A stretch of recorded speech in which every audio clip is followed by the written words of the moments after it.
Don't you call me that confounded name, growled McFarlane. Hear him. Did you ever see the lads play knife? He would like to do that all over my body, remarked the stranger. We medicals have a better way than that, said Fetz. When we dislike a dead friend of ours, we dissect him. McFarlane looked up sharply, as though this jest were scarcely to his mind. The afternoon passed. Gray, for that was the stranger's name, invited Fetz to join them at dinner, ordered a feast so sumptuous that the tavern was thrown into commotion, and when all was done, commanded McFarlane to settle the bill.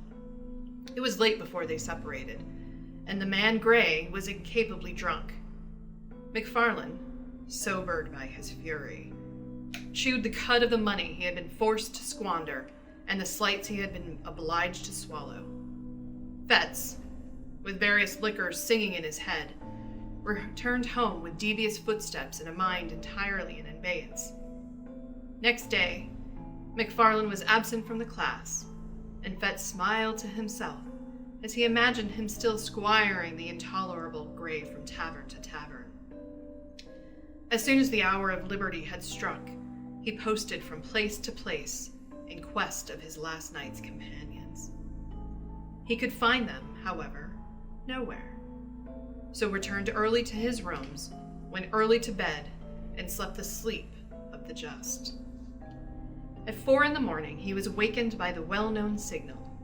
Descending to the door, he was filled with astonishment to find McFarlane with his gig, and in the gig, one of those long and ghastly packages with which he was so well acquainted. "What?" he cried. "Have you been out alone? How did you manage?"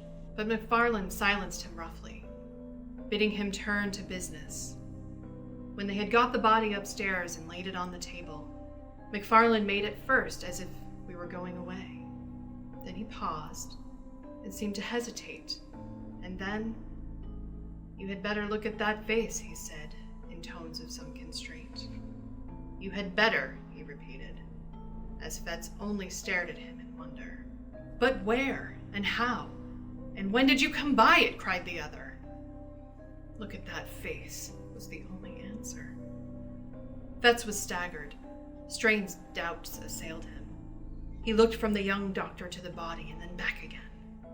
At last, with a start, he did as he was bidden. He had almost expected the sight that met his eyes, and yet the shock was cruel. To see, fixed in the rigidity of death and naked on that coarse layer of sackcloth, the man whom he had left well clad and full of meat and sin upon the threshold of a tavern, awoke, even in the thoughtless Fetz, some of the terrors of the conscience. It was a cross to be, which re-echoed in his soul, that two whom he had known should have come to lie upon these icy tables. Yet these were only secondary thoughts. His first concern regarded Wolfe. Unprepared for a challenge so momentous, he knew not how to look at his comrade in the face. He durst not meet his eye, and he had neither words nor voice at his command. It was McFarlane himself who made the first advance. He came up quietly behind and laid his hand gently, but firmly, on the other's shoulder. "Richardson," said he, "may have the head." Now, Richardson was a student who had long been anxious for that portion of the human subject to dissect. There was no answer, and the murderer resumed. "Talking of business, you must pay me. Your accounts, you see, must tally." Fetz found a voice, the ghost of his own. "Pay you?" he cried. "Pay you for what?" "Why, yes, of course you must. By all means and on every possible account you must," returned the other. "I dare not give it for nothing. You dare not take it for nothing. It would compromise us both.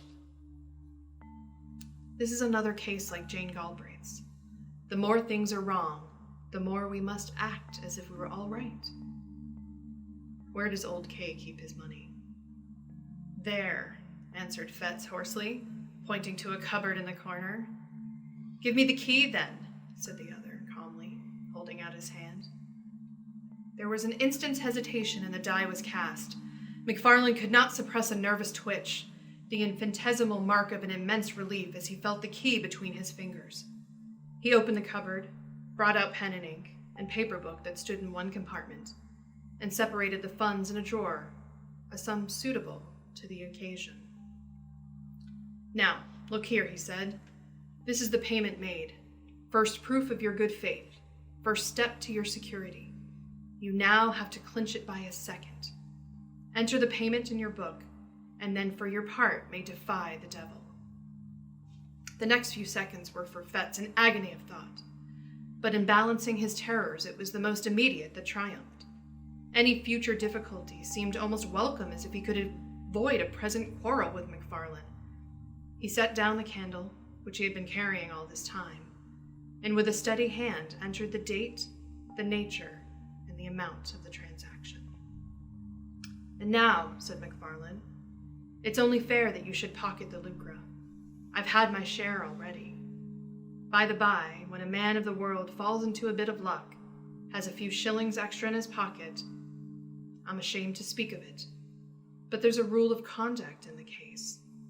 No treating, no purchase of expensive class books, no squaring of old debts. Borrow, don't lend."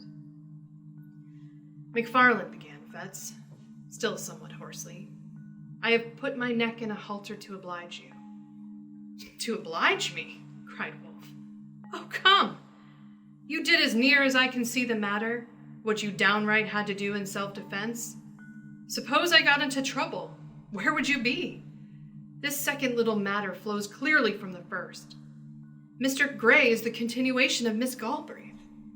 You can't begin and then stop. If you begin, you must keep on beginning. That's the truth. No rest for the wicked." A horrible sense of blackness and the treachery of fate seized hold upon the soul of the unhappy student. "My God," he cried, "but what have I done?